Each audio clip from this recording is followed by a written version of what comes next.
இன்றைக்கி நாங்கள் குதிரையாறு டேமு தான் போனோம். பழனியிலேருந்து ஒரு 20 to 25 கிலோமீட்டர் வருங்க. பழனியிலேருந்து பாப்பம்பட்டி போய் பாப்பம்பட்டிக்குள்ளேருந்து ஒரு 10 கிலோமீட்டர் போகணும். இதுதான் ஃபஸ்ட் டைம் நாங்கள் குதிரையாறு டேம் போனது. ஏன்னா நிறையா பேர் நம்ம கமெண்ட்டில் குதிரையாறு டேம் வந்து பாருங்கள், தண்ணி நிறையா இருக்குதுன்னு சொன்னாங்க. ஸோ அதனால் அதையும் போய் பார்த்துடலாம் அப்படின்னு சொல்லிட்டு தான் நாங்கள் போனோம். இந்த மாதிரி மழை காலத்தில் இந்த மாதிரி டேம்ஸ் எல்லாம் பார்க்கும்போது ரொம்ப அழகாக இருக்கும். ஏன்னா அப்போ தான் தண்ணி நிறையா இருக்கும். ஸோ அதை யூஸ் பண்ணி நம்ம போய்க்கலாம் அப்படின்ட்டு தான் நாங்களும் போனோம். போகிற வழி எல்லாமே பார்த்தீங்கன்னா ரொம்ப கிரீனிஸாக பச்சை பசேன்னு ரொம்ப அழகாக இருந்தது. இந்த குதிரையாறு டேம்ல இருந்து கொடைக்கானல் மலைக்கு ஒரு 1 ஹவர்லேயே நம்ம நடந்து போயிடலாம் அப்படின்னு சொல்கிறாங்க.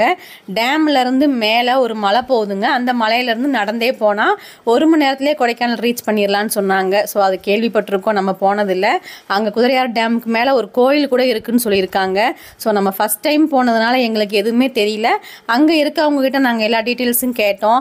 இங்கே தண்ணி நார்மலாக எவ்வளோ இருக்குன்னு சொல்லி கேட்டோம். அவங்க வந்து நார்மலாக கம்மியாக தான் இருக்கும், இப்போ இந்த மழை பெஞ்சதில் தண்ணி நிறையா வந்திருக்குன்னு சொன்னாங்க. அதுவும் நாங்கள் போனதுக்கு முதல் நாள் இன்னுமே தண்ணி அதிகமாக இருந்துச்சான், கொஞ்சம் குறைச்சி விட்டுருக்காங்க அப்படின்னு சொல்லி சொன்னாங்க. ஸோ அந்த தண்ணியை பார்க்கும்போதே அந்த மரம்லாம் பார்த்தீங்கன்னா அந்த ஒரு முக்கால்வாசி மரமே வந்து மூழ்கிற அளவுக்கு தண்ணி வந்து முழு கொள்ளளவை எட்டி இருந்தது. இந்த டேமுக்கு மேலே ஒரு கோயில் இருக்குன்னு அந்த ஊரில் இருக்கவங்களாம் சொன்னாங்க. எங்களுக்கு எந்த டீட்டெயில்ஸும் தெரியல. உங்களுக்கு யாராவது அதை பற்றின டீட்டெயில்ஸ் தெரிஞ்சதுன்னா கண்டிப்பாக நீங்கள் கமெண்ட் பண்ணுங்கள். இந்த கோயிலுக்கு போகிறதுக்கு யார்ட்டையாவது பெர்மிஷன் வாங்கணுமா, எந்த கிழமை போனால் நல்லாயிருக்கும் அப்படிங்கிறத கண்டிப்பாக நீங்கள் சொல்லுங்கள். நாங்களும் அந்த கோயிலை விசிட் பண்ணி வீடியோ போடுறோம்.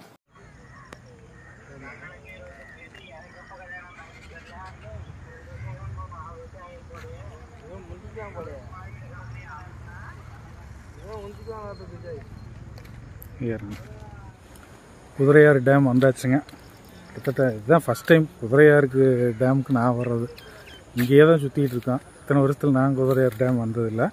அதுவும் முன்னாடி பாப்பம்பட்டியிலேருந்து பார்த்தீங்கன்னா கிட்டத்தட்ட ஒரு 10 கிலோமீட்டரில் வருதுங்க. நல்லாயிருக்கு. முழு கொள்ளளவை குதிரையாறு டேம் வந்து எட்டி இருக்குதுங்க.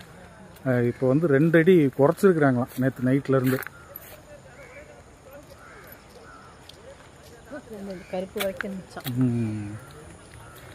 பிரம்மாண்டமாக இருக்குங்க. ஸோ இந்த நீர்நிலைகளை வந்து முழு கொள்ளளவோடு பார்க்குறதே ஒரு தனி சுகம்தான்.